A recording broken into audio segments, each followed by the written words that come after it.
did you use local ingredients and local produce, or was it like big truck delivery? Like back in the day, back when you started, what was it like? Back in the day, I always feel like I started when I was a young kid. There was always a family event going on, and we used to go to the farm, and the one farm I went to, I was probably like 7 or 8, and they had goats, and I was scared of the goats. I'm not gonna lie. Sure, as we all are at times. They're about my height, So, but we used to go, and my grandfather, my dad, and I, and sometimes an uncle would go or whatever, and we pick out a goat, and that'd be like the main focus of the evening would be that goat, because my grandfather loves goat. Still to this day, he does. So. And so, for your family, was it better knowing the farmers who had raised it? Was that part of the conversation, or? That was part of the conversation, because they tried like different ones, and they ended up going to this one particular guy. He was really nice. He took care of his goats. It was like basically like free range. Back then, you didn't before it was cool. Yeah, before more people talked about it.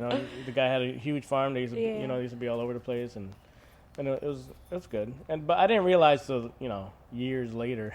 Yeah. that that was part of the thing. But they grew up in a country where, they grew and still to this day, my grandparents still have vegetables in the bag, and they got their lime tree, they got their plantains, and all their stuff in the bag. And remembering back when I used to go to Dominican Republic, which I haven't been there in a while though, but my grandmother used to say, "What's for lunch?" And we go back and grab the chicken from the backyard, and that was lunch that day. It was a little tough, the chicken, because they didn't let it. Yeah, you need to give it a moment. They didn't give it much of a moment, but still, everybody sat down, enjoyed it, and had a good time. So clearly, that's not how it's going down at Glenora. It's Clearly not like not gonna have a chicken for lunch. But what is it like at Glenora now? At Glenora now, I mean, over the years, it's evolved. I worked with a gentleman that he used to like to use a lot of local produce. So the farmer used to come by and say, "This is what we got," and actually we changed the menu to based on what they had. So if he come in, and it was kind of chaotic because he roll in sometimes on a Saturday or Friday, and that's the busiest day of the weekend. And I kind of love that about like farm cooking, though. It's a little chaotic, but you just make it work. You make it work. I mean, we had our base with everything, but the vegetables that he brought in, that's what we used on the plate. So, and we changed the menu according to what came in, and that's how we did it. So here's a question. Everyone talks about how awesome it is to cook with local ingredients, and I agree. It is awesome. But it can also be hard. What are some of the challenges about using local produce, local meats, going local, going seasonal? Some of the challenges for me personally is we're such a big establishment. So we could get, we try to plan ahead of time. I mean, we plan ahead of time. It could be actually like a year in advance with some of our farmers, depending on what we want to grow. Every year we try new things. They try to grow new stuff. And it's just like weather permitting. I mean, I forget what it was. We tried to grow something, and obviously it didn't happen because the weather wasn't right for the season. Sometimes it's the volume, so you can't get certain things, but we work around it. We work around it. We definitely work around it. We try to. It's like I said. We try to. Some of the stuff is like a year in advance. We try to. It's like planning and budgeting, basically. That kind of, that makes me think about home cooks, like. Right? Not everyone can buy 100% local and use that in their kitchen at home. So would you say it's fair to say that like doing a little bit is better than doing nothing? Yeah, I think it is. And that's what, I'm not going to say we're 100%, but we do try the best. I mean, we're a good 75%. So, I mean, I think it's awesome. It not only for us, but also for the farmers that are around us. And over the years, it's developed and it just worked out in itself where some of the farmers are only like 2 miles away. I mean, I run and get stuff sometimes. That's a good excuse to sneak out of the kitchen, go hang on the farm for a while. I'll be right back. I like your style. Then you find yourself, you're like knee deep with like turnips all around you. It's happened to us all. Yeah. I mean, I've gone out there and helped them harvest real quick. Have you really? Yeah. Now what does that do for you as a cook? Does it make you care about the food more if you harvested it? It makes me appreciate it more. I mean, I'm not gonna say farmers have hard labor. I mean, they're out there. They're So do chefs. and so do chefs also. I'm not gonna lie. It's hard in the kitchen, but also it's hard for them also. I mean, you're out there. You're trying to make your money. I mean, you're trying to get what you can, basically the best yield you can of what you got. Yeah. And most of these guys don't even use. And it just happens to be that they don't use pesticides. They don't use any of that stuff. So, they don't say they're legally organic because they can't. But we know personally that they aren't. They're not spraying, they're not doing anything. It's all natural, it's all organic, and we like it. So I think sometimes if you choose local first, the rest of the things like sustainable and organic kind of fall into place after and they that. do, yeah. They usually do. So what do you have in common with the farmers? What I have in common? Yeah. we all love to eat. That's perfect. That's great. I mean, what better way to tie yourself to each other that you all ultimately care about nutritious, delicious, high quality food. And like, if that's your end goal, like the rest is easy. Because the thing is, it's the personal relationship we get with them. Because you talk to them, they tell you. For example, yesterday we got some corn for our leaves and lobster, and he was saying, it's a little bit smaller. It didn't grow as much as prior years, but it's still sweet. It's still good. I mean, he likes a bigger piece of corn, which is more meatier, but it was still, the quality's still there. It's just a smaller piece. So do you taste everything when it comes in, like sample everything before you cook with it to decide what to do? I like personally to do that. I'll eat raw and taste it. It just, you can always tell what the end product will be, because you never know. Some years are sweeter, sometimes they're a little more bitter. So you kind of gotta adjust your recipes how things go. So what is your favorite veggie to like sneak straight off the farm delivery? Like when you're like, I can't stop eating snap peas or whatever. Like what do you always? I always sneak like baby carrots that come in that one guy specifically grows for us. But the best thing that everyone in our restaurant likes are the grapes.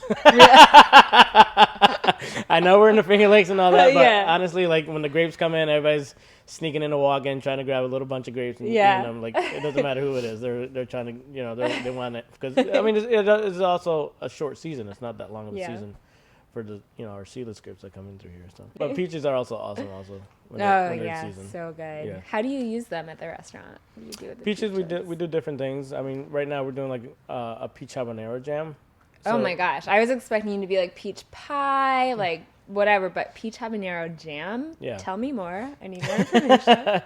So lately we've been, we started, our space in the walk-in got a little tight, and, my sous chef was like, maybe we should do something different. So we started jamming. So jamming process has been a big process for us right now. So, and we can preserve it, we get to use it, and it's still local, so.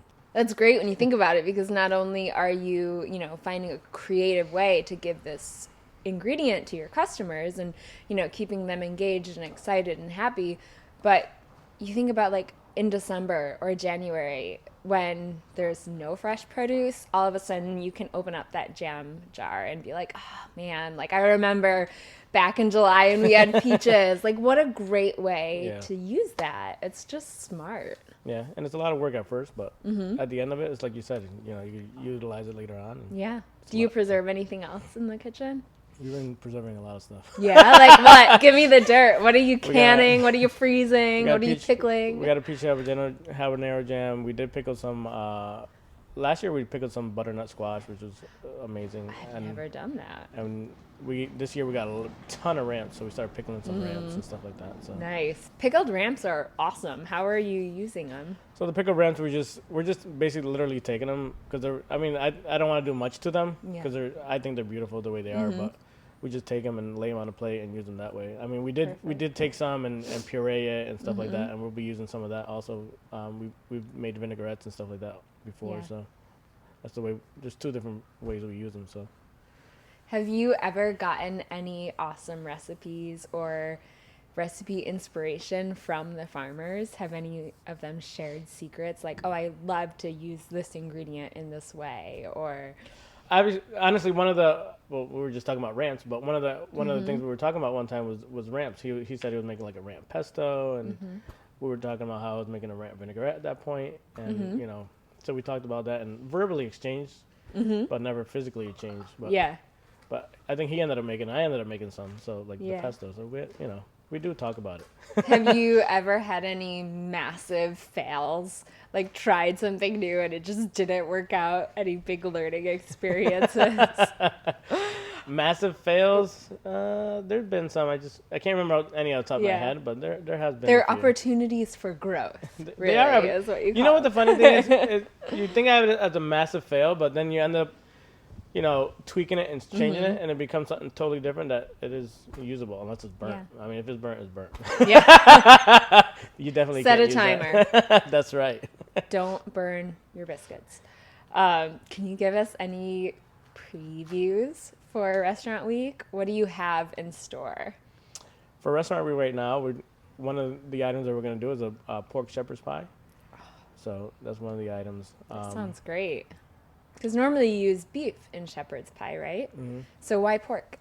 Pork, because we can get locally from Autumn Harvest Farm, and we figured that'd be something different, and we're trying to give it a low price point for people to come in and they would be able to enjoy our what we serve here. So we figured pork would be a good idea, and that's why we did it in the shepherd's pie. So what are the flavors going on in that pork shepherd's pie? So in the pork shepherd's pie, we're going to use parsnips, we're going to use celeriac in there. Two of my favorite things. Keep talking. Keep talking. And the other thing we're doing is going to do a chive mashed potatoes. Oh, nice. But the chive mash will be, so what we'll do is we'll take the chives, we'll puree it, and we'll add it to the mash. So it'll be like, it's not going to be like, chopped chive and just throw it in there. It'll be more of so it'll have more of an oniony flavor. So it'll be literally, the mash will be green. That's awesome. I love that. I can't wait to see it. I bet it's going to be really beautiful. So what else? Can you give us any other previews? We're doing coq au vin. Classic. Classic. So we went back a little classic. So we're going to do coq au vin blanc. So we're going to use Riesling, though, when we do the coq au vin. I love it because coq au vin is usually made with red wine. But since we have so much awesome Riesling here, it just kind of makes sense. It makes beautiful sense. Nice. And that'll have some, we'll use some carrots and stuff like that and some more root vegetables in it. And so obviously local wines from Glenora will be available for pairing with this menu too, right? Yes.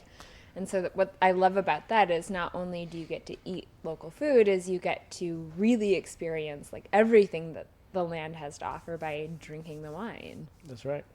And you guys probably work together to make sure that the food goes well with the wine, and you take a bite of food and take a sip of wine, it all tastes better, right? I imagine that's Definitely. part of the conversation. Lots of research involved in that. So what we're offering is basically like a flight. So what we're trying to do is, and it's, I think it's a good deal. I mean, you get a flight and it's like $8, and you get three wines with it. So and our That's menu, a great deal. Yeah. So our menu has, so you're gonna be able to get an app, you're gonna be able to get an entree, you're gonna be able to get a dessert, and so when you get the flight, you'll be able to pair 3 different wines with each course that you get. Awesome. What's the price point for that, for the whole menu? For the whole menu is $30. Get out of town. No. Seriously? That's awesome. Okay, I'm making a reservation. That sounds so great. I told you I want to try to keep a low price point. So Yeah, that's really great. and that's the whole thing about Restaurant Week, Well, trying to bring people in. And that's interesting because I hear again and again people saying that, yeah, like I want to eat high quality food. I want to eat local. I want to eat sustainable. I want to, support my local farmer, but it's so expensive. And like you just proved right there, $30 for a 3-course meal with local wine. Like that's not expensive. That's awesome. I'm like, so let's work to debunk this myth. So, I mean, it's $30 for the meal and then $8 for the wine, so it's like $38. But still, you get 3 courses. You come in, everything. Like you said, we're using local produce. We're using obviously local wine, so it's all good. And you have a great dining room here too. We got a beautiful view, even on rainy days. Beautiful view, yeah. Even on a rainy day, man. This is great. This is beautiful. It's perfect backdrop for eating local. That's right.